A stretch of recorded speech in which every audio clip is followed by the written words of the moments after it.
सोचिए, एक ऐसा योद्धा जिसे मौत भी छू नहीं सकती, जिसके पास इच्छा मृत्यु का वरदान है, वो अपने आखिरी समय में सोने का बिस्तर नहीं बल्कि तीरों की शैया क्यों चुनता है?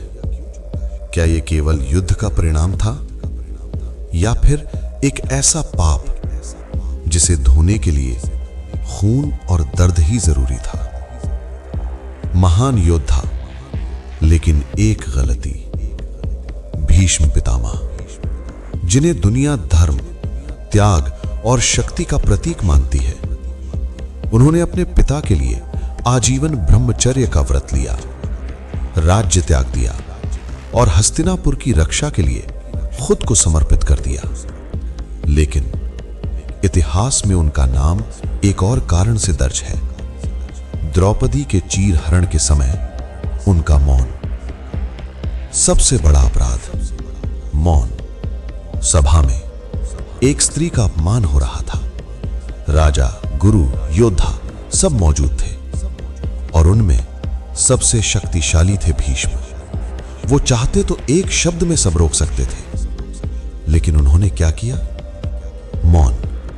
और यही मौन उनकी आत्मा पर सबसे बड़ा बोझ बन गया। बाणों की शैया, सजा या साधना? महाभारत युद्ध में जब अर्जुन ने उन्हें बाणों से बेध दिया तो भीष्म जमीन पर नहीं गिरे, वो लेटे बाणों के बिस्तर पर। उनके पास विकल्प था, आराम, सम्मान, राजसी मृत्यु, लेकिन उन्होंने चुना दर्द। क्यों? क्योंकि यह केवल शरीर का दर्द नहीं था, यह था आत्मा का प्रायश्चित। हर तीर उनके अंदर के अपराध बोध को चीर रहा था। मृत्यु नहीं, मोक्ष का इंतजार। भीष्म को इच्छा मृत्यु का वरदान था। वो तुरंत मर सकते थे, लेकिन उन्होंने इंतजार किया उत्तरायण का। क्यों? क्योंकि वो केवल मरना नहीं चाहते थे, वो चाहते थे शुद्ध होकर जाना। इस दौरान उन्होंने युधिष्ठिर को धर्म, नीति और जीवन के गहरे रहस्य बताए। अंतिम संदेश। महान भीष्म पितामह की कहानी हमें कड़वा सच सिखाती है कि शक्ति होने के बाद भी अगर आप अन्याय के खिलाफ नहीं खड़े होते तो वो भी पाप है।